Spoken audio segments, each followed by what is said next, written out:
कल के सेशन में हम लोगों ने कवर किया था टॉपिक को decision control instruction and operators. Okay, so कल का सेशन आई होप सबको समझ में आया होगा। ठीक है, तो आज के सेशन में हम लोग कवर करेंगे लूप कंट्रोल इंस्ट्रक्शन। तो उसमें हम लोग देखेंगे for loop, while loop and do while loop. So hello everyone, my name is Gayatri. So अब ये देखिए लूप क्या होता है। तो लूप मतलब कि अगर मुझे किसी स्टेटमेंट को बार बार एग्जीक्यूट करना है, जैसे कि मुझे एक प्रिंटफ स्टेटमेंट में पीएसके टेक्नोलॉजीज लिखना है और उसको 100 टाइम्स प्रिंट करना है, तो आप नॉर्मली क्या करोगे, नॉर्मली उस प्रिंटफ स्टेटमेंट को 100 टाइम्स लिखोगे। सो ये जो 100 टाइम्स आप लोग स्टेटमेंट लिखोगे वो आप लोगों को डिफिकल्ट होगा, बिकॉज 100 टाइम्स स्टेटमेंट लिखना ये बहुत बड़ी बात होती है और डिफिकल्ट हो जाएगा। तो उसके लिए हम लोग क्या करेंगे, लूप का यूज करेंगे। सो लूप में क्या होता है कि आप लोगों को एक ही बार वो स्टेटमेंट लिखना पड़ता है, लूप का कंसेप्ट यूज करना पड़ता है, और जब तक वो लूप एग्जीक्यूट होता है तब तक आप लोगों का वो स्टेटमेंट जितनी बार आपको प्रिंट करना है उतनी बार वो प्रिंट होते रहेगा।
सो इसके बाद हम लोग देखेंगे कि फॉर लूप कैसे होता है। ठीक है, तो फॉर लूप का पहले मैं आपको कंसेप्ट समझा देती हूँ। फॉर लूप मतलब क्या होता है कि आप लोगों को स्टार्टिंग भी पता होती है और एंडिंग भी पता होती है, और जो एंडिंग पता होती है वो फिक्स रहती है, वो हम लोग कभी भी चेंज नहीं हो सकती है। मतलब अगर चेंज करना है तो वो हमेशा कैसी रहेगी, फिक्स रहेगी। ठीक है, ताकि आपको पता चले कि हाँ 10 बार अगर लूप को एग्जीक्यूट करना है तो वो 10 टाइम्स ही एग्जीक्यूट होगा। ठीक है, ये फिक्स रहेगा। ठीक है, तो यहाँ पे आप लोग देखिए फॉर लूप का सिंटैक्स, जिसमें आप लोग यहाँ पे देख सकते हो फर्स्ट होता है इनिशियलाइजेशन, देन उसके बाद होता है कंडीशन, फिर उसके बाद यहाँ पे दिया है इंक्रीमेंट एंड डिक्रीमेंट ऑपरेटर, और उसके बाद दिया है आप लोगों का स्टेटमेंट। ठीक है, तो अभी मैं आप लोगों को इसके कंसेप्ट समझा देती हूँ कि किस तरीके से आप लोगों का फर्स्ट स्टेप के होता है, सेकंड स्टेप होता है, फिर उसके बाद थर्ड फोर्थ किस तरीके से एग्जीक्यूट होगा।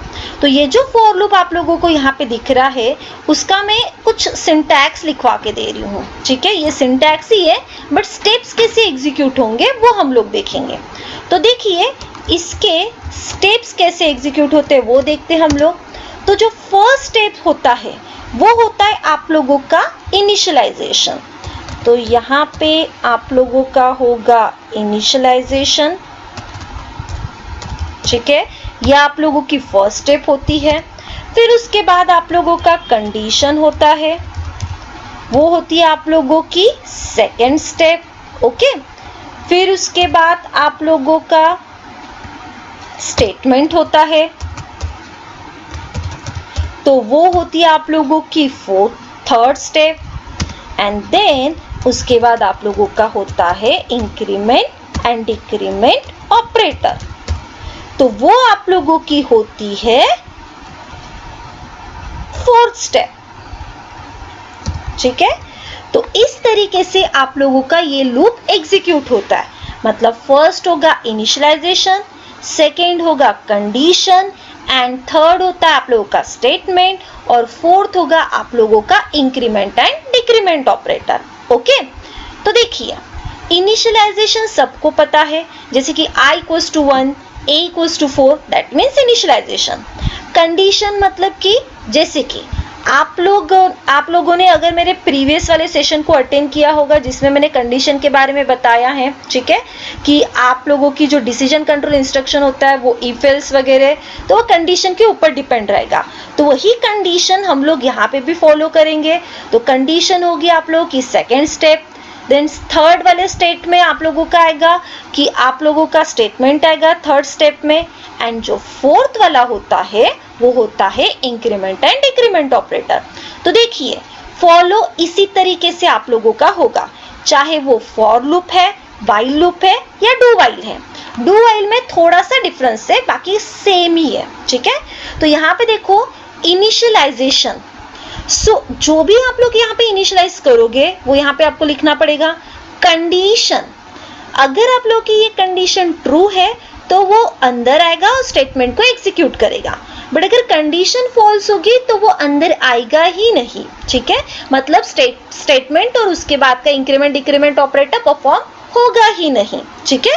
तो यहाँ पे आप लोगों की कंडीशन ट्रू होनी चाहिए, तभी जाके आप लोगों का फॉर लूप आगे जाके एग्जीक्यूट होगा, बट अगर नहीं है तो वहीं पे वो क्या हो जाएगा, टर्मिनेट हो जाएगा।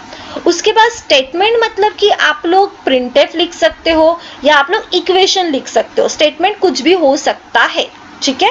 उसके बाद आप लोगों का आता है इंक्रीमेंट एंड डिक्रीमेंट ऑपरेटर, मतलब कि आप लोगों को लूप कैसे एग्जीक्यूट करना है। उसका मीनिंग होता है increment and decrement operator. Increment operator मतलब कि जैसे एग्जांपल लेते हैं हम लोग i plus plus. i plus plus का मीनिंग होता है i is equals to i plus 1, that is increment operator. Okay, इस तरीके से आप लोगों का ये फॉर लूप एग्जीक्यूट होता है। तो अभी मैं इसका एक प्रोग्राम आपको समझा के दे रही हूँ। तो ये मेरा सी का सॉफ्टवेयर है, तो इसमें हम लोग फॉर लूप का प्रोग्राम एग्जीक्यूट करेंगे। ओके, ये हटा देती हूँ मैं पहले। अब सबसे पहले क्या था, इनिशियलाइजेशन। यहाँ पे इंट i इनिशियलाइज हो गया, फिर उसके बाद CLR to clear the screen, ठीक है। उसके बाद आप लोगों का आएगा फॉर लूप का सिंटैक्स। यहाँ पे हम लोग लिखेंगे for i equals to 1, that means initialization, ठीक है। उसके बाद सेमीकोलन आता है, फिर उसके बाद condition i is less than equals to 4, that means condition, और उसके बाद i प्लस प्लस मतलब कि इंक्रीमेंट ऑपरेटर, फिर उसके बाद करली ब्रैकेट ओपनिंग करली ब्रैकेट क्लोजिंग। इसके अंदर हम लोग क्या लिखते हैं, स्टेटमेंट। तो यहाँ पे मैं स्टेटमेंट लिखूंगी डबल कोट के अंदर %d। %d से क्या होगा, i की वैल्यू हम लोग प्रिंट कर सकते हैं, ठीक है। तो यहाँ पे एग्जीक्यूट उसी तरीके से होगा, मतलब पहले इनिशियलाइजेशन होगा, देन उसके बाद कंडीशन होगी, फिर इंक्रीमेंट ऑपरेटर होगा, मतलब स्टेटमेंट होगा, और उसके बाद इंक्रीमेंट डिक्रीमेंट ऑपरेटर परफॉर्म होगा। तो अब देखिए इस लूप को अगर मुझे एग्जीक्यूट करना है तो इसका पहले मैं आपको आउटपुट दिखा देती हूँ। कंट्रोल F9, ये देखिए 1 2 3 प्रिंट हुआ है, ठीक है। अगर मुझे उसको न्यू लाइन में चाहिए तो यहाँ पे आपको सिंपली %d के पहले /n देना पड़ेगा, ताकि ये क्या करेगा, न्यू लाइन में प्रिंट करवाएगा, दैट इज 1 2 3 4, ठीक है। तो इस तरीके से आप लोगों का लूप एग्जीक्यूट होगा। ओके, तो देखो अब इसको मैं प्रैक्टिकली ये हम लोग कर चुके हैं, इसको किस तरीके से एग्जीक्यूट करते वो देखेंगे हम लोग, ठीक है। तो देखिए इसको मैं मिनिमाइज कर रही हूँ, उसके बाद नोटपैड में आपको ये समझा के दे रही हूँ मैं, ठीक है। फॉर लूप अगर आप लोगों ने अच्छे से कर लिया तो आप लोगों को वाइल एंड डू वाइल बहुत इजी होता है, बहुत ज्यादा इजी होता है, ठीक है। तो सबसे पहले वहां पे हम लोगों ने क्या किया था, इनिशियलाइजेशन। i इक्वल्स टू 1, ये था हमारा इनिशियलाइजेशन, ठीक है। मैं जस्ट वो प्रोग्राम जो है एक काम करती हूँ, यहाँ पे जस्ट लॉजिक लिख लेती हूँ, ठीक है। void main से ही लिखती हूँ डायरेक्टली, void main, ताकि आपके कंसेप्ट पहले क्लियर हो जाए, ठीक है। तो यहाँ पे int I, देन उसके बाद CLR SCR था आप लोगों का, देन उसके बाद आप लोगों का फॉर लूप था, for I equals to 1, I is less than equals to 4 and I plus plus. Notepad में जितनी आप प्रैक्टिस कर सकते हो वो आप कीजिए, जिससे आप लोगों के कंसेप्ट और ज़्यादा क्लियर हो जाएंगे, ठीक है। क्योंकि नोटपैड में आपको पता नहीं चलता है कि एरर कहाँ है, क्या है, ठीक है। फिर उसके बाद यहाँ पे आप लोगों का प्रिंटफ स्टेटमेंट आएगा। सो इस प्रिंटफ स्टेटमेंट में हम लोग लिखेंगे %d, कॉमा करके I की वैल्यू, ठीक है। ये मैंने वहां पे भी लिखा था और आपको एग्जीक्यूट करके बताया। सो देखिए ये किस तरीके से एग्जीक्यूट होता है वो हम लोग अभी देखेंगे। तो यहाँ पे सबसे पहले क्या होता है, initialization, so I equals to 1, ठीक है। उसके बाद आती है कंडीशन, ठीक है। आप लोग यहाँ पे स्टेप भी देखिए और यहाँ पे प्रोग्राम भी देखिए, और यहाँ पे मैं उसका एग्जीक्यूशन बता रही हूँ कि बैकग्राउंड में एग्जीक्यूशन हो कैसे रहा है, ठीक है। तो यहाँ पे I equals to 1, I is less than equals to 4, मतलब I की वैल्यू है 1, 1 is less than equals to 4, that means condition is true, ठीक है। अगर ये कंडीशन ट्रू होती है तो वो क्या करेगा, स्टेटमेंट को एग्जीक्यूट करेगा, और स्टेटमेंट में हम लोगों को क्या प्रिंट करना है, I की वैल्यू। तो यहाँ पे I की वैल्यू क्या प्रिंट होगी, 1, ओके। उसके बाद फिर जैसे ही स्टेटमेंट एग्जीक्यूट होता है I की वैल्यू इंक्रीमेंट होगी, ठीक है, because increment and decrement is a 4 step. So यहाँ पे I इक्वल्स टू क्या हो जाएगा आप लोगों का, 2 हो जाएगा। फिर से वो कंडीशन को चेक करेगा, क्योंकि मैंने पहले ही बोला है जब तक फॉर लूप फॉल्स नहीं होता है तब तक आप लोगों का लूप चलते रहेगा, ठीक है। फिर से यहाँ पे हम लोग कंडीशन चेक कर रहे हैं, तो 2 is less than equals to 4, condition is true, condition is true, ठीक है। तो यहाँ पे हम लोग फिर से क्या करेंगे, प्रिंट करेंगे। तो यहाँ पे प्रिंट होगा 2, बिकॉज I की रिसेंट वैल्यू है 2। फिर से उसके बाद इंक्रीमेंट ऑपरेटर होगा, so I equals to 3, so condition 3 is less than equals to 4, condition फिर से आप लोगों की ट्रू है, ठीक है। और अभी I की वैल्यू को स्टेटमेंट प्रिंट करना है, तो I की वैल्यू कितनी होगी, 3, तो 3 को करेगा प्रिंट। फिर से I इंक्रीमेंट होगा, because increment operator, so I equals to 4, increment हो चुका। फिर से condition, so 4 is less than equals to 4, condition is true, ठीक है। अब ये जैसी कंडीशन ट्रू होती है फिर से ये करेगा 4 को प्रिंट। अभी देखिए, अब आपको और मुझे पता है, ठीक है, कि इसके बाद कंडीशन क्या आएगी, फॉल्स आएगी, बट वो तो भी लूप चलेगा, ठीक है। तो इसके लिए हम लोग फिर से यहाँ पे I को इंक्रीमेंट कर रहे हैं 5, so 5 is less than equals to 4। अब क्या होगी, आप लोगों की कंडीशन फॉल्स हो जाएगी। तो जैसे ही आप लोगों की कंडीशन फॉल्स हो रही है तो यहाँ पे आएगा, और ये गेट ch मतलब आपके आउटपुट स्क्रीन को होल्ड करके रख रहा है, इसलिए आप लोगों का आंसर क्या आया है, 1 2 3 4। अगर मैंने यहाँ पे %d के पहले /n दिया तो वो न्यू लाइन में प्रिंट कर रहा था, और अगर नहीं दे रही हूँ तो वो वही लाइन पे प्रिंट करवाएगा। तो इस तरीके से आप लोगों का ये फॉर लूप एग्जीक्यूट हुआ है, ठीक है। आई होप आप लोगों को समझ में आया होगा। बट जब भी आप लोग इस प्रोग्राम को एग्जीक्यूट कर रहे हो तो बार बार वही आप लोगों का प्रिंट हो रहा है। ये देखिए, मैं आपको दिखा देती हूँ, इसको बड़ा कर रही हूँ, फिर से मैं इसको रन करूंगी, सेम वही आउटपुट, फिर से रन करूंगी, सेम वही आउटपुट, ठीक है। मतलब बार बार वही एग्जीक्यूट हो रहा है। बट अगर मुझे जितना चाहिए उतना वो लूप एग्जीक्यूट होना चाहिए, ऐसे भी कुछ चाहिए मुझे, तो उसके लिए आपको यूजर से वैल्यू एंटर करना पड़ेगा। तो यहाँ पे मैंने किया है n, ठीक है, एक वेरिएबल लिया। उसके बाद मैं यहाँ पे एक प्रिंटफ स्टेटमेंट डाल देती हूँ। सो यहाँ पे मैंने लिखा है enter the value of n, okay. Then उसके बाद scanf, उसमें % देना पड़ेगा, कॉमा करके $n लेना पड़ेगा, ओके। फिर उसके बाद ये हो चुका है। अब देखिए, मैं 4 कर रही हूँ तो 4 तक ही बार बार लूप चल रहा है, बट मैं ऐसा चाहती हूँ कि मैं जहां तक चाहूँ यूजर से जो वैल्यू मैं इनपुट करूँ वहीं तक आप लोगों का लूप एग्जीक्यूट होना चाहिए। तो उसके लिए मुझे वहां पे 4 की जगह पे क्या लेना पड़ेगा, n लेना पड़ेगा। सो n लेने से क्या होगा, जितना आप लोग टाइप करोगे n की वैल्यू उतनी बार ही वो लूप एग्जीक्यूट होगा। तो इसको मैं रन करके बता रही हूँ, पूरा प्रोग्राम एज इट इज है, ठीक है। तो यहाँ पे वो क्या बोल रहा है, enter the value of n। अब n की वैल्यू मैं सपोज डाल रही हूँ 9, तो आप लोगों का जो लूप है वो 9 बार चलेगा, मतलब 1 to 9 प्रिंट होगा। ये देखिए 1 to 9 क्लियर है। बट वही अगर मैंने फिर से इसको रन किया और मैंने यहाँ पे डाला है 20, तो 1 to 20 तक आप लोगों का लूप चलेगा। ये देखिए क्लियर, ठीक है। मतलब अगर मुझे यूजर से वैल्यू लेनी है, यूजर जितना चाहता है उतना ऊंचे लूप एग्जीक्यूट करना है, तो आपको उसके लिए क्या लेना पड़ेगा, स्कैनफ करना पड़ेगा।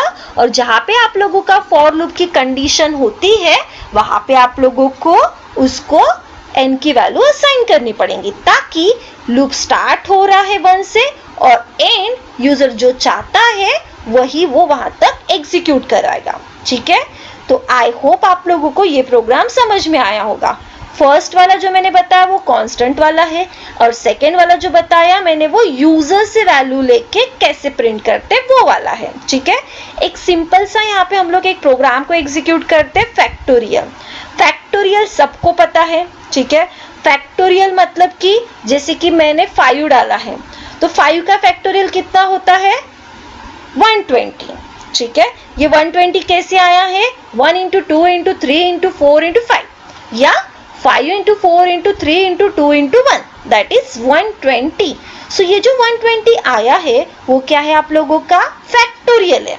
अब देखिए फैक्टोरियल का जो प्रोग्राम हम लोग कर रहे हैं उसको हम लोग फॉर लूप क्यों यूज कर रहे हैं। देखिए कैसा है कि आप लोग जो फैक्टोरियल निकाल रहे हो उसमें देखो आप लोग 5 into 4 into 3 into 2 into 1 ऐसा कर रहे हो। तो ये जो सीक्वेंस आ रहा है 1 2 3 4 5, अगर मैं उसके लिए फॉर लूप लेती हूँ तो मेरा फैक्टोरियल बहुत इजी तरीके से निकलेगा, ठीक है। अदरवाइज आपको एक एक कोड लिखना पड़ेगा, ठीक है। बट वही अगर इस कंसेप्ट को मैं फॉर लूप में डाल देती हूँ तो क्या होगा, आपका फैक्टोरियल का जो लॉजिक है वो रिड्यूस हो जाएगा। ओके, सो यहाँ पे मैं फैक्टोरियल का एक लॉजिक लिख रही हूँ, ठीक है। सो यहाँ पे n तो लगेगा ही, बिकॉज जो वैल्यू एंटर करनी है उसके लिए, और एक वेरिएबल लगेगा दैट इज फैक्ट। पहले मैं इस फैक्ट को ऐसे ही रहने दे रही हूँ, ठीक है, बताती हूँ क्या कंसेप्ट है। उसके बाद स्कैनफ तो आएगा ही, फॉर लूप आप लोगों का सेम चलेगा, because i is less than equals to n क्यों लिया है, क्योंकि मुझे 5 टाइम्स ही लूप को चलाना है, 1 to 5 टाइम्स। ओके, देन उसके बाद अब मुझे क्या करना है, यहाँ पे फैक्टोरियल का लॉजिक लिखना है, ठीक है। So fact equals to fact into i, ठीक है। उसके बाद अब यहाँ पे इक्वेशन होने के बाद आप लोग स्टेटमेंट दे सकते हो, बट मैं काम कर रही हूँ फॉर लूप के बाद स्टेटमेंट को लिख रही हूँ। ये भी बताती हूँ कि क्या है। सो यहाँ पे मैं लिख देती हूँ factorial equals to %d and comma करके उस वेरिएबल का नाम, ठीक है। अब देखिए, अब इसको मैं रन करके बता रही हूँ। सो रन किया, मैंने यहाँ पे 5 डाला, तो आंसर देखो 120 आना चाहिए था, बट ये कुछ तो आंसर आया है। ये जो आंसर आप लोगों का आया है वो क्या है, आप लोगों का गार्बेज। देखो ये जो मेन के अंदर आप लोग वेरिएबल डिक्लेयर करते हो दैट इज लोकल डिक्लेरेशन, और अगर मैं किसी वेरिएबल की वैल्यू डिफाइन नहीं करती हूँ और उस वेरिएबल के साथ किसी और वेरिएबल को ऐड, सब्सट्रैक्ट, माइनस कुछ भी करती हूँ, तो तब वो गार्बेज वैल्यू के साथ एडिशन वगैरह सब कुछ परफॉर्म करेगा, जो कि हमको नहीं करना है। बिकॉज सी एंड C++ में बाय डिफॉल्ट जो डेटा होता है वेरिएबल का वो गार्बेज होता है, जो कि हम लोगों को अभी फिलहाल नहीं चाहिए। तो अगर मैं इसमें 0 इनिशियलाइज करती हूँ सपोज, तो क्या होगा 0 into i, और अगर किसी भी नंबर को 0 से मल्टीप्लाई किया सो आंसर इज 0, ठीक है। देख लीजिए यहाँ पे, सो आंसर आपका आएगा 0, ठीक है। तो इसीलिए मैं यहाँ पे क्या डिफाइन कर रही हूँ, 1 डिफाइन कर रही हूँ, ताकि मेरी जो फैक्टोरियल में पहले वैल्यू स्टोर हो वो क्या है, 1 है। तो 1 into 1 करूंगी तो आंसर इज 1। फिर से फैक्ट में जो रिसेंट वैल्यू होगी वो स्टोर रहेगी, फिर से उसको इंटू करूंगी तो ऐसे वो अपडेट होते रहेगा। तो इसको मैं रन करके आपको बता रही हूँ। सो अगर मैंने यहाँ पे 5 डाला तो अभी आपका बराबर 120 आंसर आ रहा है। ओके, तो देखिए ये किस तरीके से एग्जीक्यूट हुआ है। ठीक है, तो मैं इसके नीचे ही आपको करके बता रही हूँ। ठीक है, तो यहाँ पे देखिए सबसे पहले हम लोगों ने i इक्वल्स टू 1 लिया, तो यहाँ पे हम लोग i इक्वल्स टू 1 लेंगे। ठीक है, उसके बाद i is less than equals to n, n की वैल्यू मैं कितनी डालना चाहती हूँ 5, सो n इक्वल्स टू 5। तो कंडीशन हम लोग चेक करेंगे 1 is less than equals to 5। Okay, so condition क्या हो जाएगी आप लोगों की, एक second, 1 is less than equals to 5, condition हो जाएगी आप लोगों की ट्रू। ठीक है, जैसी कंडीशन ट्रू होगी वो फॉर लूप के अंदर आएगा और fact is equals to fact into I करेगा। ठीक है, तो फैक्ट की वैल्यू हमारे पास क्या स्टोर है 1, तो यहाँ पे वो क्या करेगा, fact equals to fact into I, मतलब 1 इंटू आई की वैल्यू क्या है 1 है, 1 इंटू 1, सो आंसर इज 1। ये किसकी वैल्यू होगी आप लोगों की, फैक्ट की, बराबर है। अब ये स्टेटमेंट एग्जीक्यूट हो चुका, अब क्या करना है, फिर से उसको फॉर लूप में जाना है। ठीक है, बिकॉज यहाँ पे अभी कौन सा स्टेटमेंट एग्जीक्यूट होगा, step wise increment decrement operator. तो यहाँ पे हम लोग क्या कर रहे हैं, आई प्लस प्लस कर रहे हैं, तो यहाँ पे आई प्लस प्लस मतलब पहले आई की वैल्यू 1 थी, अभी आई की वैल्यू हो जाएगी 2। ठीक है, so 2 is less than equals to 5, फिर से कंडीशन आ रही है आप लोगों की। ठीक है, 2 is less than equals to 5, condition आप लोगों की क्या हो जाएगी, ट्रू हो जाएगी। ठीक है, तो यहाँ पे जब कंडीशन फिर से ट्रू होती है, फिर से वो अंदर आएगा, फिर से क्या करेगा, fact equals to fact into I, तो अभी हमारे पास फैक्ट में क्या वैल्यू स्टोर है 1, तो यहाँ पे क्या होगा 1 इनटू आई की वैल्यू कितनी है 2, 1 into 2 equals to answer is 2। ठीक है, फिर उसके बाद फिर से इंक्रीमेंट करेगा, सो आई हो जाएगा 3। ठीक है, फिर उसके बाद 3 is less than equals to 5, condition फिर से आप लोगों की क्या है, ट्रू है, फिर से क्या करेगा, fact equals to fact into, मतलब कि फैक्ट की वैल्यू है 2 और 2 इंटू कितना होगा आप लोगों का 3, सो आंसर क्या हो जाएगा अभी आप लोगों का 6। ठीक है, फिर से आई की वैल्यू का इंक्रीमेंट करेगा, आई हो जाएगा 4, so 4 is less than equals to 5। ठीक है, 4 is less than equals to 5, condition is true, फिर से क्या करेगा, फैक्ट इक्वल्स टू, अभी फैक्ट में क्या स्टोर है 6, सो 6 इंटू आई की वैल्यू कितनी है 4, तो कितना होता है 24।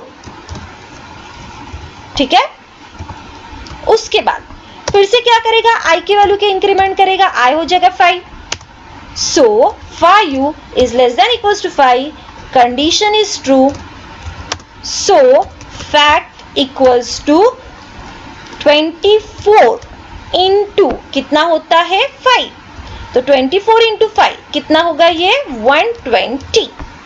अब अगर मैं i की वैल्यू 6 करवाती हूँ, ठीक है, तो 6 is less than equals to 5, condition क्या हो चुकी है आप लोगों की, फॉल्स हो चुकी, और जैसे ही आप लोगों की कंडीशन फॉल्स होती है वो फॉर लूप के बाहर आएगा और प्रिंटफ में क्या दिया है, फैक्ट, तो फैक्ट के वैल्यू को क्या करेगा, प्रिंट करवाएगा, तो रिसेंट में फैक्ट की वैल्यू कितनी है 120, तो 120 को क्या करवाएगा, वो प्रिंट करवाएगा। क्लियर है इतना?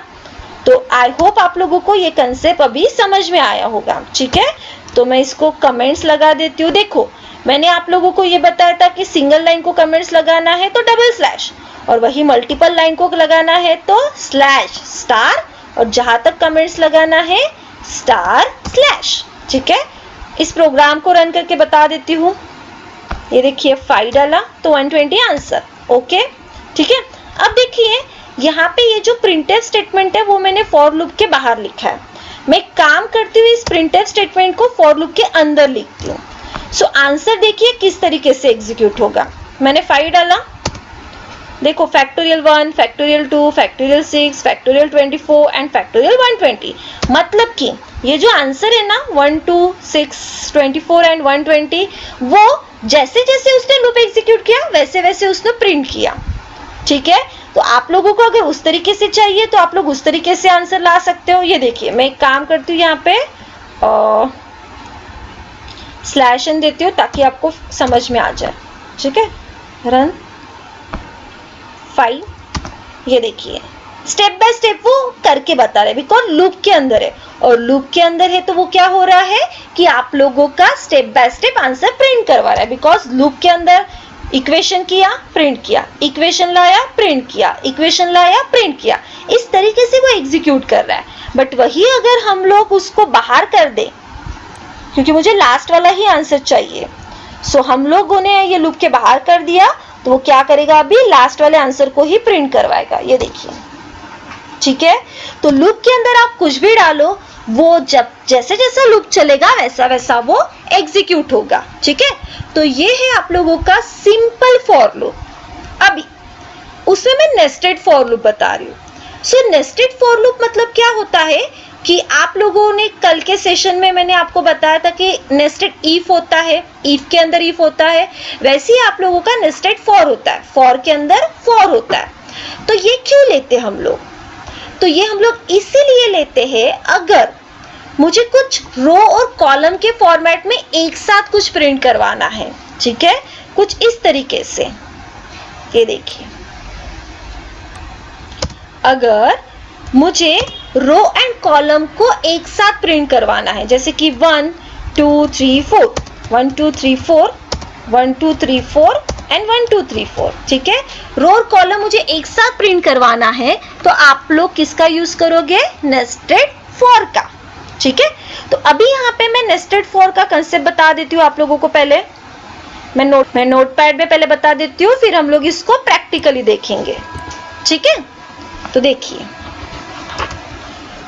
तो क्या हो रहा है, यहाँ पे मुझे ऐसा कुछ प्रिंट करवाना है। ठीक है, तो उसके लिए नोटपैड में आप लोग यहाँ पे सबसे पहले for i equals to 1 syntax को फॉलो कीजिए। ठीक है, तो देखिए यहाँ पे इंट i दिया है, फिर उसके बाद हम लोग j लेते हैं। ठीक है, रो और कॉलम का जब कंसेप्ट आता है तो दो फॉर लूप आते हैं, एक फॉर के अंदर सेकेंड फॉर। ठीक है, तो यहाँ पे मुझे दो वेरिएबल लेने पड़ेंगे i और j। तो सबसे पहले for i equals to 1, i is less than equals to 4, i plus plus. ठीक है, उसके बाद उसका प्रिंटफ स्टेटमेंट हो गया। ठीक है, अब ये प्रिंटफ स्टेटमेंट में हम लोग i की वैल्यू यहीं पे प्रिंट नहीं करेंगे। ठीक है, ये हो गया फर्स्ट फॉर लूप। अब इसके अंदर मुझे क्या करना है, नेस्टेड लेना है, तो मुझे फिर से एक फॉर लूप लेना पड़ेगा, उसमें j equals to 1, j is less than equals to 4 and j plus plus. ठीक है, अब इस फॉर लूप का सिंटैक्स कैसे होगा, इसका एक स्टेटमेंट, तो अंदर में इसका एक स्टेटमेंट लिख लेती हूँ, बट उसमें मैं प्रिंट करूंगी j की वैल्यू। सो यहाँ पे %d कॉमा करके j की वैल्यू। ओके, अब देखिए ये एग्जीक्यूट कैसे होगा। पहले मैं आपको बता दूं, ये जो फर्स्ट फॉर लूप होता है वो होता है आप लोगों का रो के लिए, एंड जो सेकेंड फॉर लूप होगा वो आपका होगा कॉलम के लिए। क्या होगा, कॉलम के लिए।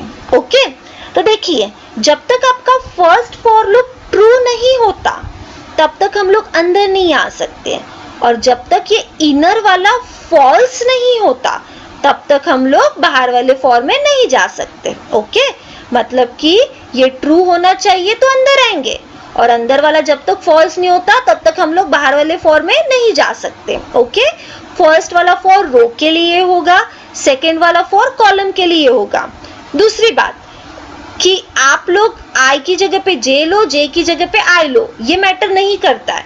मैटर क्या करेगा, फर्स्ट फॉर जो भी वेरिएबल लिए होंगे, फर्स्ट फॉर हमेशा रो के लिए और सेकेंड फॉर हमेशा कॉलम के लिए। ठीक है, अब ये एग्जीक्यूट कैसे होगा, तो सबसे पहले हम लोगों का सिंटैक्स जैसे फॉलो कर रहा है, कंडीशन, इनिशियलाइजेशन, कंडीशन, स्टेटमेंट, उसके बाद इंक्रीमेंट डिक्रीमेंट ऑपरेटर, तो वही आप लोगों को फॉलो करना है। तो यहाँ पे हम लोग लिख लेते हैं initialization i equals to 1। Okay, फिर उसके बाद कंडीशन i की 1 is less than equals to 4। Okay, so condition is true. ठीक है, अगर ये कंडीशन ट्रू है तो वो कहाँ पे आएगा, अभी j के लूप में आएगा। सो जे के लूप में क्या करेगा वो, j इक्वल्स टू 1, ओके।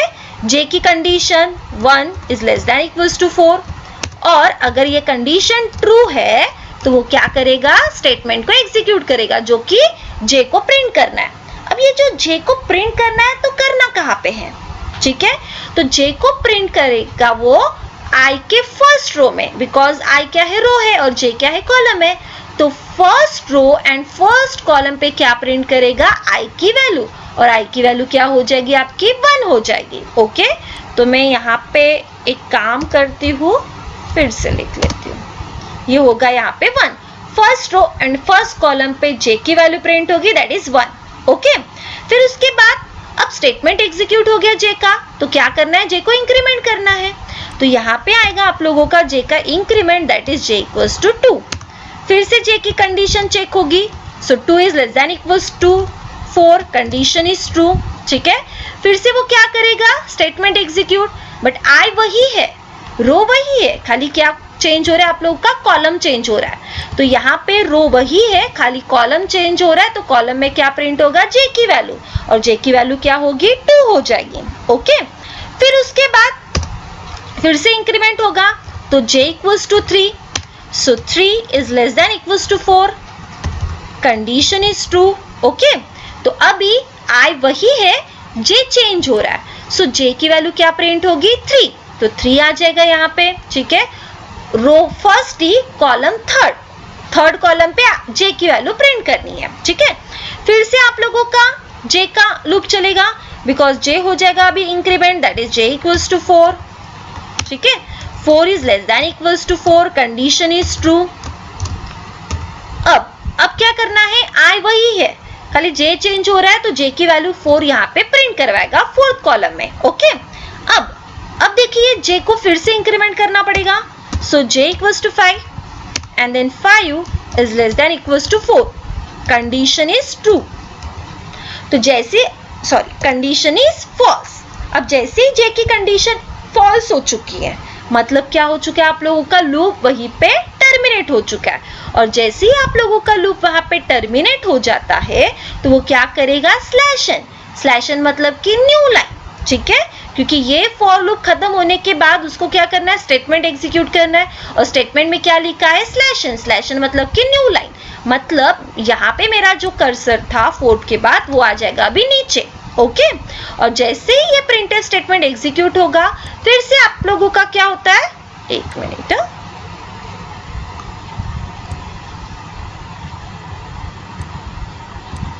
फिर से आप लोगों का क्या होगा कि i का लूप चलेगा।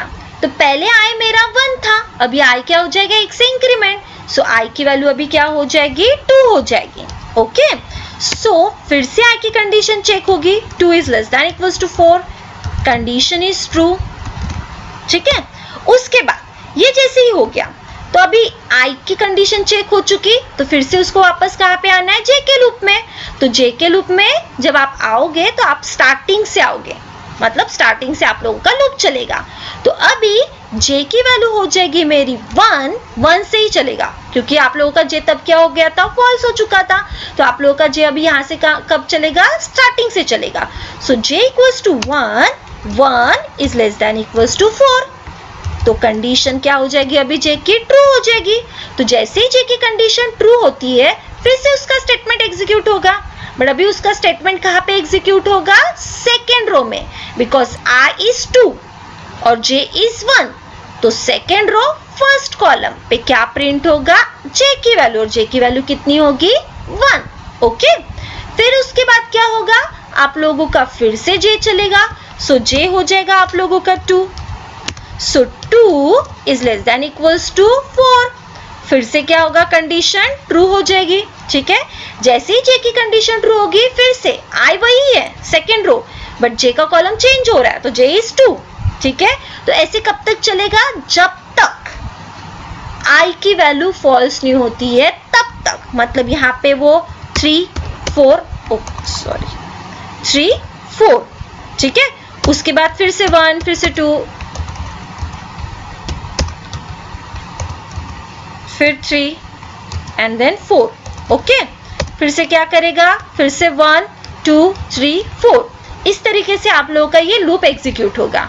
बट ये कब स्टॉप होगा? जब आपकी आई की वैल्यू हो जाएगी 5, और जैसे ही आई की वैल्यू 5 हो चुकी तो वो क्या करेगा? आई के लूप को टर्मिनेट कर देगा, तो अंदर आने का मतलब ही नहीं होता है। ठीक है, तो वहीं पे आप लोगों का लूप क्या हो जाएगा? फॉल्स हो जाएगा, और आप लोगों का इस तरीके से पैटर्न को वो प्रिंट करवाएगा। ठीक है, अब इसको मैं प्रैक्टिकली बता रही हूँ आप लोगों को कि आप देखिए। तो हम लोग एक काम कर लेते हैं, इसको पूरा रफ कर लेते हैं ताकि आपको समझ में आ जाए। सो देखिए, सबसे पहले क्या था? Int I and J, okay, फिर CLR SCR, देन उसके बाद आप लोगों का फॉर लूप था, for i equals to 1, i is less than equals to 4 and i plus plus. Syntax follow कीजिए तो बराबर समझ में आता है। कर्ली ब्रैकेट ओपनिंग क्लोजिंग, उसके बाद एक प्रिंटफ स्टेटमेंट था जिसमें हम लोगों ने क्या लिखा था? /n, ओके, ये हो गया फर्स्ट फॉर लूप। अब उसके अंदर नेस्टेड लेना है, तो मैं यहाँ पे फिर से एक फॉर लेती हूँ। सो यहाँ पे j equals to 1, j is less than equals to 4 and j plus plus semicolon. ठीक है, अब उसके बाद j का curly bracket opening closing, okay, फिर उसके बाद यहाँ पे क्या आएगा आप लोगों का? Printf statement. So printf statement में मुझे कुछ प्रिंट करवाना है, सो %d कॉमा करके j की वैल्यू, और यहाँ पे आप लोगों का आएगा सेमीकोलन, ओके, और यहाँ पे ये हो गया आप लोगों का फॉर लूप का सिंटैक्स, और उसके बाद यहाँ पे गेट ch। सो इसको हम लोग करेंगे अभी रन। देखिए 1 2 3 4 1 2 3 4 1 2 3 4, ठीक है। अब देखिए इसकी जगह पे मुझे कुछ अलग आउटपुट चाहिए। जरूरी नहीं है कि हमेशा आप लोग जे को ही प्रिंट करोगे, आप लोग आई को प्रिंट करोगे तो कुछ अलग पैटर्न आएगा। ये देखिए मैं रन करके बता रही हूँ, खाली मैंने जे की जगह पे आई किया है, मतलब सेम कर रहा है वो प्रिंट। कभी अगर आप लोगों को जे ही प्रिंट करना है बट कुछ सिचुएशन को चेंज करना है, जैसे कि मैं करती हूँ j is less than equals to i, जितनी बार मेरा आई चलेगा उतनी बार मेरा जे चलना चाहिए, तो कुछ इस तरीके से आप लोगों का पैटर्न प्रिंट होगा। ठीक है, ये अभी आप लोगों को प्रैक्टिस करनी पड़ेगी, तब आपको ये कंसेप्ट समझ में आएगा। ठीक है, आप मल्टीपल टाइप्स के पैटर्न्स को रन करके देख सकते हो। ठीक है, तो यहाँ पे मैंने आप लोगों का फॉर लूप कवर करवाया, जिसमें मैंने सिंपल फॉर लिया था और नेस्टेड फॉर लिया था। तो आई होप आप लोगों को ये फॉर लूप अभी समझ में आया होगा। आप प्रैक्टिस कीजिए तो और समझ में आ जाएगा। फिर उसके बाद हम लोग देख रहे हैं व्हाइल लूप। देखिए कैसा होता है कि फॉर लूप अगर अच्छे से समझ में आया तो व्हाइल एंड डू व्हाइल बहुत इजी होता है। ठीक है, तो हम लोग अभी देखेंगे व्हाइल लूप। तो व्हाइल लूप में देखिए सिंटैक्स कैसे है, इनिशियलाइजेशन, व्हाइल की condition, statement and increment decrement operator. तो अगर आप लोग नोटिस करो तो मैंने जो स्टेप्स लिखवा के दिए आप लोगों को, इनिशियलाइजेशन फर्स्ट होता है, यहाँ पे देखो फर्स्ट ही है, कंडीशन होती है सेकेंड ही है, मतलब स्टेप बाय स्टेप की बात कर रही हूँ। देन उसके बाद स्टेटमेंट है थर्ड ही है, और इंक्रीमेंट डिक्रीमेंट ऑपरेटर फोर्थ ही है। मतलब लिखने का तरीका व्हाइल का कैसा है, सीक्वेंस वाइज है। वही फॉर में कैसा था, सब कुछ एक साथ था, बट एग्जीक्यूट भले ही वो स्टेप वाइज ही कर रहा था। ठीक है, तो दोनों में सिंटैक्स में थोड़ा डिफरेंस है। और एक डिफरेंस आता है कि फॉर लूप में फिक्स पता है कि इतनी बार तो लूप चलने ही वाला है, बट व्हाइल में क्या होता है कि आप लोगों को जब तक आपकी कंडीशन सेटिस्फाई नहीं होती है तब तक आप लोगों का व्हाइल लूप चलते रहता है, मतलब वो कोई फिक्स नहीं होता है। ये होता है व्हाइल लूप का डिफरेंस। ठीक है, व्हाइल और फॉर का डिफरेंस। फॉर में फिक्स्ड होता है, मतलब पता है कि इतनी बार तो चलने ही वाला है, 10 बार है तो 10 बार चलेगा ही। बट व्हाइल में क्या होता है, फिक्स नहीं होता है, जब तक वो कंडीशन सेटिस्फाई नहीं होती है। कंडीशन 10 के बाद भी सेटिस्फाई हो सकती है या 100 के बाद भी हो सकती है। तो ये जो है वो व्हाइल लूप का सिंटैक्स है। ठीक है, तो सिंटैक्स सेम है, तो इसका हम लोग एक प्रोग्राम देख लेते हैं डायरेक्टली प्रैक्टिकल ही। जैसे कि फिर से इसको रफ कर रही हूं, आप यूजर से भी ले सकते हो, हाँ कोई प्रॉब्लम नहीं है। मैं कांस्टेंट ही बार बार बता रही हूँ, आप लोग यूजर से भी वैल्यू ले सकते हो। सो फॉर व्हाइल लूप का जो सिंटैक्स है वो है जे आई इनिशियलाइजेशन, ठीक है, फिर उसके बाद आता है आप लोगों का CLR SCR, एग्जीक्यूशन सेम है, कोई डिफरेंस नहीं है। फिर उसके बाद आती है while की condition, so I is less than equals to 4, okay. फिर उसके बाद आप लोगों का आएगा स्टेटमेंट, सो यहाँ पे मैं स्टेटमेंट डाल देती हूँ %d, ओके, एंड j की वैल्यू I की वैल्यू, ओके। फिर उसके बाद इसका इंक्रीमेंट ऑपरेटर, ठीक है। तो यही सिंटैक्स हम लोगों ने फॉर में भी फॉलो किया था, बट इसमें लिखने का तरीका थोड़ा सा अलग है। अब इसको अगर मैं रन करती हूँ तो सेम आउटपुट आएगा 1 2 3 4। अब अगर मुझे इसको कॉलम में प्रिंट करना है तो आप लोग यहाँ पे क्या लोगे, /n, तो /n लेने से क्या होगा, न्यू लाइन में आएगा। सो इसको रन करते हैं, सो 1 2 3 4। तो इस तरीके से आप लोगों का ये while लूप एग्जीक्यूट होगा।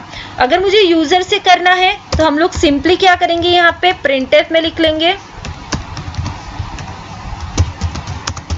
जो आप लोगों ने फॉर में प्रोग्राम किए वो सारे प्रोग्राम आप लोग while में कर सकते हो, कोई प्रॉब्लम नहीं है।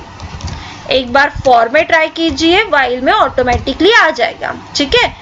फिर यहाँ पे हम लोग एक नंबर ले लेते हैं और यहाँ पे मुझे उस n को इनिशियलाइज भी करना जरूरी है, नहीं करोगे तो एरर आएगा। और 4 की जगह पे क्या कर लेते हैं, n ले लेते हैं। सो इसको रन, सेम 5 डाला 5 तक लूप चलेगा, ठीक है।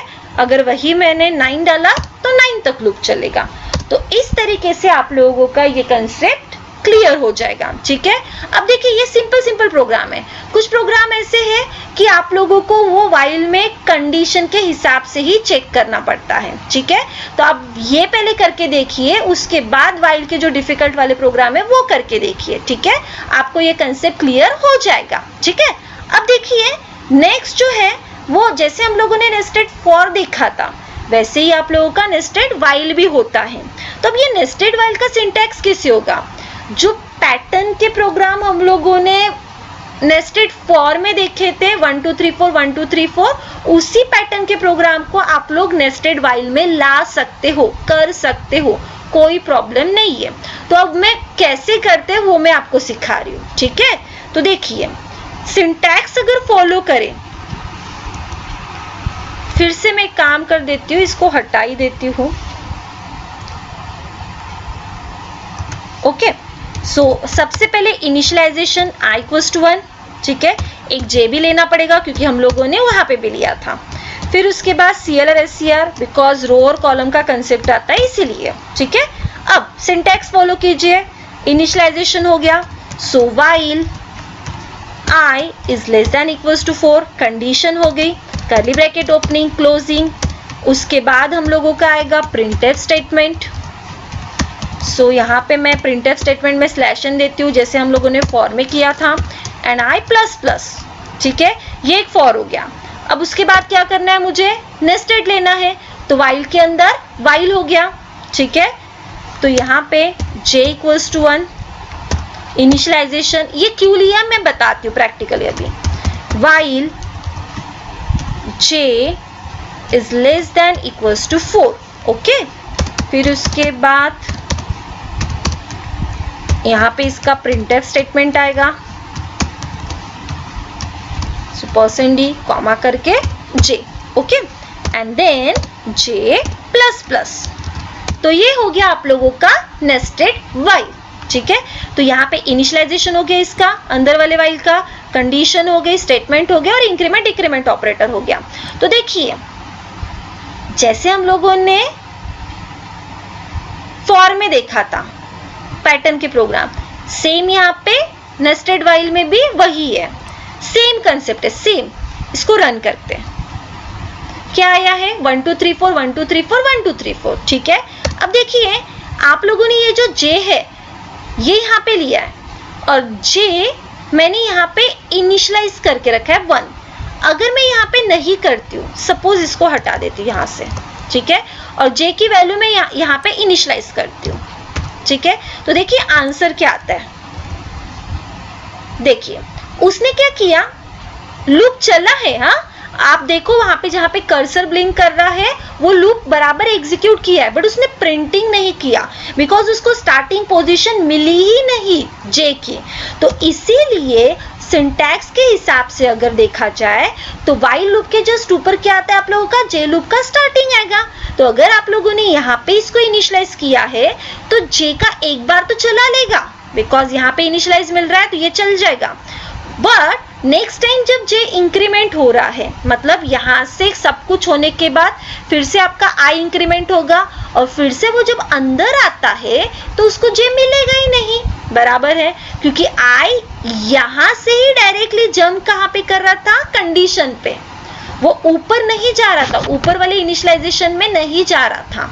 इसलिए उसने क्या किया, जो j इक्वल्स टू 1 है वो अंदर इनिशियलाइज किया ताकि उसको j की वैल्यू स्टार्टिंग से मिले। ठीक है, आप ये प्रैक्टिकली खुद से करोगे तो आपको और अच्छे से समझ में आ जाएगा। तो इसको मैं रन कर रही हूँ, तो अब देखिए 1 2 3 4 बराबर आया।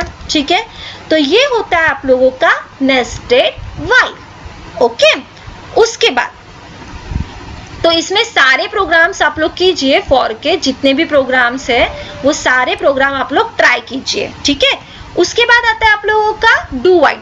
अब देखो डू व्हाइल में क्या होता है, फॉर में आपको समझ में आया है कि आपको फिक्स्ड एंडिंग पता रहती है, जो व्हाइल होता है उसमें एंडिंग फिक्स नहीं होती है। ठीक है, मतलब कि आप लोगों की जो एंडिंग है वो कंडीशन के ऊपर डिपेंड रहेगी। ठीक है, उसके बाद जो डू व्हाइल है, डू व्हाइल में क्या होता है कि आप लोगों का एटलीस्ट एक बार लूप एग्जीक्यूट होगा, भले ही वो कंडीशन ट्रू रहे या फॉल्स रहे, एटलीस्ट एक बार तो भी लूप एग्जीक्यूट होगा।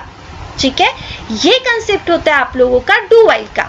और वही अगर बात करें सिंटैक्स की, सो सिंटैक्स यहाँ पे देखिए इनिशियलाइजेशन फर्स्ट स्टेप है, सो इट्स ओके, बट जो कंडीशन है वो यहाँ पे सबसे लास्ट में होती है, इसीलिए कंडीशन को सबसे लास्ट में चेक किया जाता है। तो इसीलिए अगर आपका कंडीशन ट्रू रहे या फॉल्स रहे, एटलीस्ट एक बार तो भी लूप एग्जीक्यूट होगा। तो यहाँ पे जो थर्ड कंडीशन है वो पहले दी है, फोर्थ कंडीशन पहले दी है, बट जो सेकेंड वाली कंडीशन है वो सबसे लास्ट में जा चुकी है। मतलब यहाँ पे सिंटैक्स क्या फॉलो हो रहा है, सबसे पहले initialization, then statement, then increment decrement operator, after that condition. ठीक है, यहाँ पे फॉर और व्हाइल में यही डिफरेंस आता है डू व्हाइल का। ठीक है, फॉर और व्हाइल में कंडीशन ट्रू रहे तो अंदर आएगा, नहीं है तो वो बिल्कुल ही लूप एग्जीक्यूट नहीं करेगा। बट जो आप लोगों का डू व्हाइल होता है उसमें क्या होता है, आप लोगों का कंडीशन ट्रू रहे या फॉल्स रहे, एटलीस्ट एक बार तो भी लूप एग्जीक्यूट करेगा। दूसरी बात, जो फॉर लूप है और व्हाइल लूप है, इसके बाद यहाँ पे देखो सेमीकोलन नहीं है, बिकॉज यहाँ पे टर्मिनेट नहीं हो रहा है। ठीक है, यहाँ से तो स्टार्टिंग हो रही है। वही आप लोगों का जो व्हाइल लूप है यहाँ पे टर्मिनेट नहीं है। ठीक है, सेमीकोलन नहीं है क्योंकि यहाँ से आप लोगों का लूप एग्जीक्यूट हो रहा है। बट वही आप लोगों का जो डू व्हाइल है उसमें आप लोगों का यहाँ पे टर्मिनेट हो रहा है, क्योंकि पहले ही पूरा लूप एग्जीक्यूट हो चुका है, तो लूप का टर्मिनेट कहाँ पे है, यहाँ पे है। ठीक है, तो इसका एक सिंपल सा एक एग्जाम्पल मैं आपको बता देती हूँ।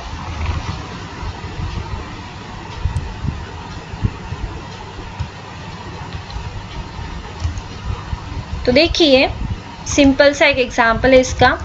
तो सबसे पहले क्या होता है, इनिशियलाइजेशन। ओके, सो यहाँ पे इंट आई इनिशियलाइजेशन हो गया।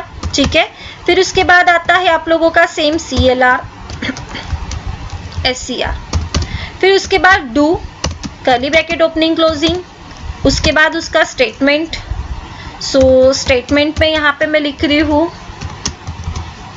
%d और यहाँ पे आई की वैल्यू। ओके, फिर उसके बाद i++ that means increment operator. अब इसके बाद आती है व्हाइल की condition. So while i is less than equals to 4 और यहाँ पे उसका टर्मिनेट। ठीक है, ये सिंटैक्स फॉलो हो चुका। अब इसको हम लोग रन करेंगे तो आप लोगों का 1 2 3 4 ही आंसर आएगा। ठीक है, जैसे हम लोगों ने फॉर और व्हाइल में किया था। ठीक है, अब देखिए मैं यहाँ पे एक जस्ट कंसेप्ट लेके बता रही हूँ। अगर मैंने i की वैल्यू 11 कर दी, ठीक है, तो एक बार वो प्रिंट होगा, बट जैसे वो 12 हो जाएगा तो while की कंडीशन क्या हो जाएगी, false आ जाएगी। आप देखिए, देखो 11 प्रिंट किया, एटलीस्ट एक बार लूप एग्जीक्यूट हुआ, उसके बाद उसने क्या किया, while की कंडीशन को false किया और टर्मिनेट कर दिया। तो यही अगर आप लोगों ने कंसेप्ट किया होता फॉर और while में, तो ये कभी नहीं होता, ये पॉसिबल ही नहीं है। तो ये डिफरेंस है आप लोगों का फॉर, while और डू while में, ठीक है। और दूसरी बात, अब चलो हम लोग नेस्टेड देखते हैं। जैसे हम लोगों ने नेस्टेड फॉर देखा था, नेस्टेड while देखा था, वैसे ही नेस्टेड डू while होता है। तो सिंपल है, यहाँ पे सबसे पहले इनिशियलाइजेशन, ओके। यहाँ पे मैं जे को भी डिक्लेयर कर देती हूँ। ये आप लोगों का जे का लूप है, तो यहाँ पे जस्ट एक प्रिंटफ स्टेटमेंट में /n ले लेती हूँ, ठीक है। तो ये हो गया आप लोगों का फर्स्ट डू। उसके अंदर नेस्टेड करना है तो इनिशियलाइजेशन आएगा, सो जे, उसके बाद डू, फिर करली ब्रैकेट ओपनिंग क्लोजिंग, ठीक है। उसके बाद आप लोगों का आता है स्टेटमेंट। यहां पे अभी हम लोग करेंगे प्रिंट, और उसके बाद इसका इंक्रीमेंट ऑपरेटर, ठीक है। और उसके बाद आती है आप लोगों की while की condition, so j is less than equals to 4। बस सिंटैक्स को फॉलो करते जाइए, ऑटोमेटिकली आप लोग ये कर लोगे, ठीक है। इसको रन करूंगी तो देखिए 1 2 3 4 1 2 3 4 1 2 3 4, जैसे फॉर में किया, while में किया, डू while में किया, ठीक है। तो आप सारे पैटर्न के प्रोग्राम सेम डू while में भी कर सकते हो। फॉर के जो भी पैटर्न के प्रोग्राम है वो while में कीजिए, while के जो भी पैटर्न के प्रोग्राम है वो डू while में कीजिए, तो पूरा आप लोगों के ये एग्जीक्यूट हो जाएंगे, ठीक है। तो देखिए सिंपल सा कंसेप्ट है, जिसको फॉर समझ में आया उसको while एंड डू while बहुत इजी जाता है। फॉर में फिर से एक बार डिफरेंस बता देती हूँ, फॉर में एंडिंग फिक्स्ड होती है, while में एंडिंग कंडीशन के ऊपर डिपेंड होती है, और डू while में एटलीस्ट कंडीशन ट्रू रहे या फॉल्स रहे, एक बार लूप एग्जीक्यूट होगा ही, ठीक है। फॉर और while में कंडीशन ट्रू रहे या ट्रू रहे तो ही वो अंदर आएगा, नहीं रहा तो वही पे टर्मिनेट, बट वही डू while का उल्टा है, ठीक है। तो आप लोग जितने भी प्रोग्राम से वो सारे एग्जीक्यूट करके देखिए, तो कि आप लोगों की क्या हो जाएंगे, कंसेप्ट क्लियर हो जाएंगे, ठीक है। सो देखिए जितने भी मैंने इसके पहले सेशन लिए हैं, ठीक है, तो आप लोग उसको अटेंड कीजिए, मतलब कि वो जो मेरे पहले वाले सेशन है उसको आप लोग देखिए, और आप लोग इसकी प्रैक्टिस कीजिए, while डू while और फॉर की जितनी हो सकती है उतनी आप लोग प्रैक्टिस कीजिए, ठीक है।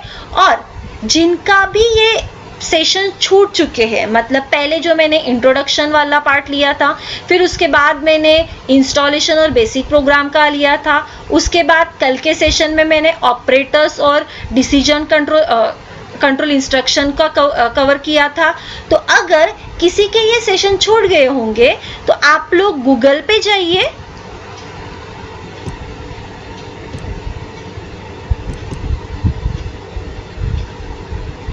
वहां पे आप लोग YouTube में, मेरा चैनल है PSK टेक्नोलॉजीज नाम से, PSK टेक्नोलॉजीज। सो PSK टेक्नोलॉजीज चैनल में मेरा वीडियो आप लोगों को मिल जाएगी, जो भी मेरे वीडियोस है, ठीक है, जो कल के सेशन में हुए हैं, कल तक जो सेशन लिए थे 3 सेशन हो चुके हैं, तो वो सेशन के वीडियो आप लोगों को प्लेलिस्ट में मिल जाएंगे, ठीक है। ये देखिए मैं आपको दिखा रही हूँ, ये प्लेलिस्ट है सी प्रोग्राम की, तो यहाँ पे आप लोगों को मेरे सारे वीडियोस मिल जाएंगे जो अभी तक मैंने टॉपिक सी के कवर किए हैं, ताकि ये जो 4th वाला है आप लोगों का लूप कंट्रोल इंस्ट्रक्शन, ये आपको इजीली समझ में आ जाएगा, ठीक है। और अगर और भी कुछ आप लोगों को डाउट है तो आप लोग इस मोबाइल नंबर पे मुझे कॉल कर सकते हो, ठीक है। तो अगर कुछ आप लोगों को इंक्वायरी चाहिए, सो ये नंबर है 9970141466 एंड 9975288300। और अगर और भी कुछ इंफॉर्मेशन आपको चाहिए तो हमारी वेबसाइट है www.pskitservices.com, ठीक है। आप इसको विजिट कीजिए, आपको पूरी इंफॉर्मेशन मिल जाएगी, रिगार्डिंग सिलेबस वगैरह भी वहाँ पे मिल जाएगा आप लोगों को, ठीक है। और अगर कैसे है, देखिए ये जो मैं आप लोगों को ट्रेनिंग प्रोवाइड कर रही हूँ उसमें ज़्यादा से ज़्यादा प्रोग्राम को कवर करना इम्पॉसिबल है, बट अगर इसको आपको डीपली और पढ़ना है तो आप लोग ऑनलाइन भी पढ़ सकते हैं, ऑफलाइन भी पढ़ सकते हो। हम लोग 1 to 1 पढ़ाते हैं, तो आपके जो पूरे कंसेप्ट है बेसिक से लेके एडवांस तक, वो पूरे आपके क्लियर हो जाएंगे। ठीक है, तो अगर कुछ भी डाउट होगा तो ये वेबसाइट या ये हमारा नंबर है। अगर कुछ भी डाउट होगा आप लोगों को तो आप हमारी ये वेबसाइट को विजिट कीजिए और ये नंबर पे भी आप लोग कॉल कर सकते हो। ठीक है, सो थैंक यू।